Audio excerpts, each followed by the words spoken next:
They called him the man who couldn't be caught. While lawmen hanged outlaws across the frontier, he walked free through every town he terrorized, leaving behind nothing but bodies and fear. By the time you hear his name at number 1, you'll understand why even the most ruthless sheriffs refused to chase him. But before we get there, you need to meet the 4 killers who nearly matched his body count. These weren't romanticized cowboys. They were cold-blooded executioners who turned the Wild West into a graveyard, and their stories are darker than any Hollywood script could imagine. Number 5 on our list murdered his first victim at age 15. Number 3 killed for hire and called it business. And number 2, he once shot a man for snoring too loud in a saloon. This isn't folklore. These are documented cases, backed by witness testimonies, wanted posters, and coroner reports that still exist today. And what you're about to discover will change everything you thought you knew about the Old West. So who was the deadliest? And why did one man escape every noose meant for his neck? Let's begin with the gunfighter who started his killing spree as a teenager. The years between 1865 and 1895 were the bloodiest in American frontier history.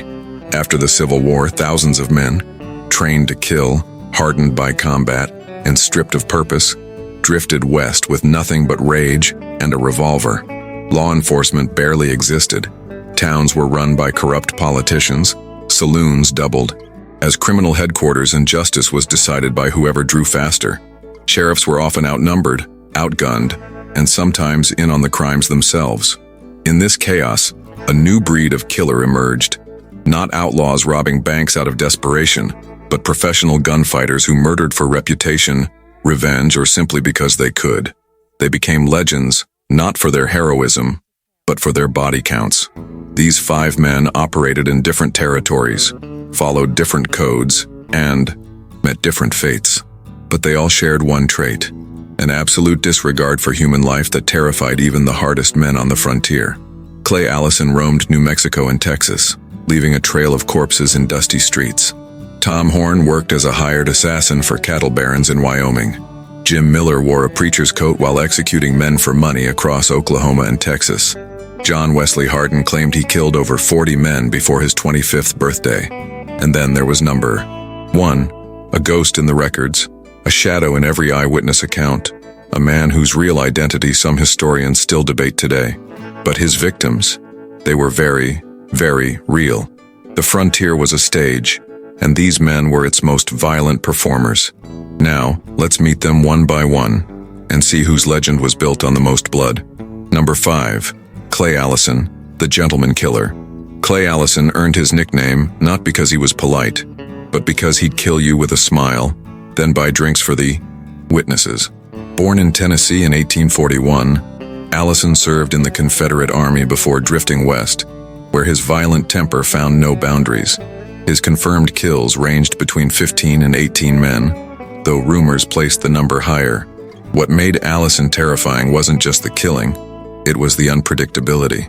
He once forced a man to strip naked and dance in a saloon before shooting him in the head. He mutilated bodies. He dug up a dead enemy and decapitated the corpse. Witnesses described him as charming one moment, homicidal the next. Sheriffs avoided confrontation. Towns simply hoped he'd ride on. And he always did, leaving behind fresh graves and traumatized survivors who never forgot his cold blue stare. Number 4. Tom Horn, the corporate assassin. By the 1890s, the Wild West was dying, but Tom Horn proved that murder could evolve into business.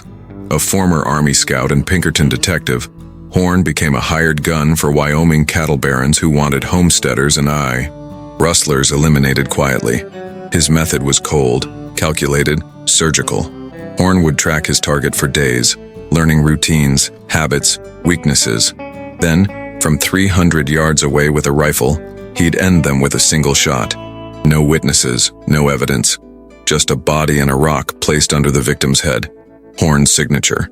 He admitted to killing 17 men for money, though investigators suspected the real count was closer to 30 or 40. What made Horn different was his professionalism. He didn't kill in rage or passion. He killed because someone paid him to, and he was very, very good at it. In 1903, he was finally hanged, not for his contract killings, but for murdering a 14-year-old boy, a crime many believe he was framed for. Even at the gallows, witnesses said Horn showed no fear, no remorse, just cold, empty eyes. Number 3, Jim Miller, Deacon Jim, the killer in disguise. If you saw Jim Miller walking into church on Sunday morning, you'd never suspect. He was one of the most prolific assassins in American history. He dressed like a preacher, quoted scripture, and never drank or cursed. And beneath his long black coat, he wore a steel plate over his chest, because even killers fear getting killed. Miller murdered for hire across Texas and Oklahoma between 1880 and 1909, with a confirmed body count of at least 12 men, though some estimates go as high as 50. His specialty? Shotgun ambushes. He'd wait in the dark, let his target pass, then blast them in the back. Quick, efficient, cowardly. What made Miller unforgettable was his duality.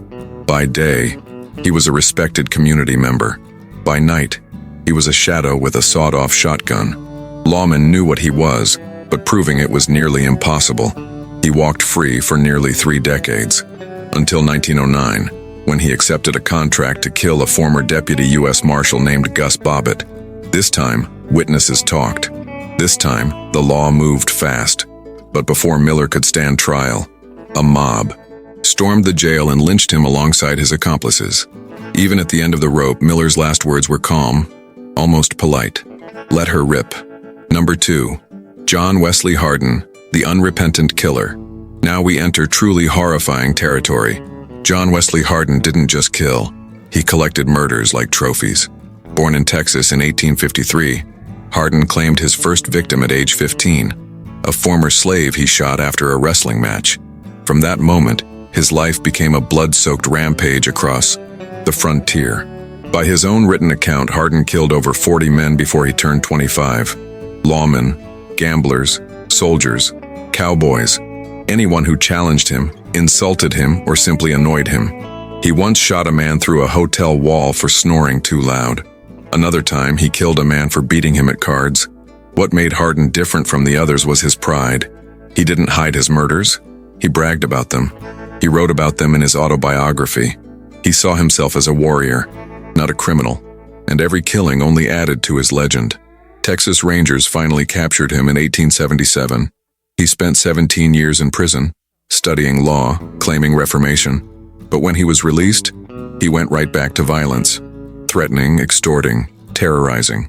In 1895, a lawman named John Selman shot Hardin in the back of the head while he was playing dice in a saloon. Even Hardin, the man who feared nothing, died the way so many of his victims did, without warning, without mercy. If you love dark, real stories from the Old West, consider subscribing and leaving a like. It helps a lot. And now, back to the case. Because there's one gunfighter we haven't mentioned yet. One man whose body count, methods, and mysterious fate make every other killer on this list look tame by comparison. Number 1. John Doc Holliday, the Untouchable Ghost. Wait, Doc Holliday, the famous gambler from Tombstone, the man who stood with Wyatt Earp at the OK Corral? Yes, that Doc Holliday. And here's what history conveniently forgets.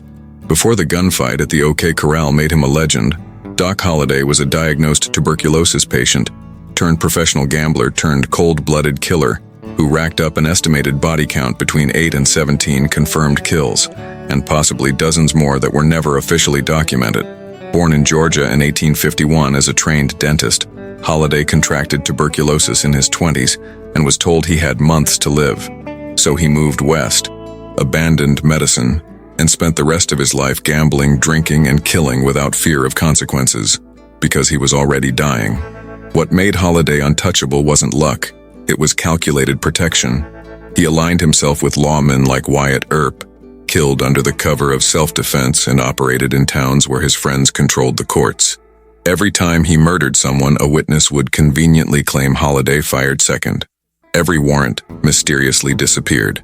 Every judge ruled in his favor. In Dallas, he nearly killed a man in a saloon brawl. Charges dropped. In Dodge City, he shot a soldier. No trial.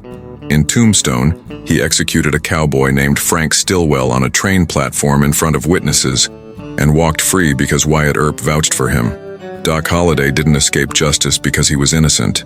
He escaped because he had the right friends, the right timing, and the right reputation.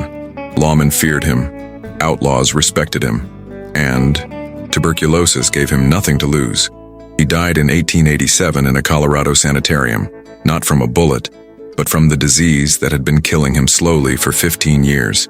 His last words, reportedly, were, "This is funny." Even at the end, Doc Holliday faced death with the same cold detachment he'd shown his victims. So why was Doc Holliday never arrested? Because the Wild West didn't operate on justice. It operated on power, alliances, and who controlled the narrative. While men like Jim Miller and John Wesley Hardin were hunted, hanged, and executed, Holliday walked free because he killed the right people at the right time with the right allies watching his back. History turned him into a romantic figure, the tragic, doomed gunfighter with a code of honor. But the truth is darker. Doc Holliday was a dying man with nothing to lose who used his reputation and connections to murder without consequence. And the frontier let him. These 5 men, Allison, Horn, Miller, Hardin, and Holliday, represent the darkest edge of the Old West. Not heroes, not legends, just killers who thrived in a time when violence was currency and law was negotiable. If you want more true stories from the darkest corners of the Old West, make sure to subscribe and leave a like. Tell me in the comments, where are you watching from, city and country? And don't go anywhere. There's another Old West nightmare waiting for you in the next video.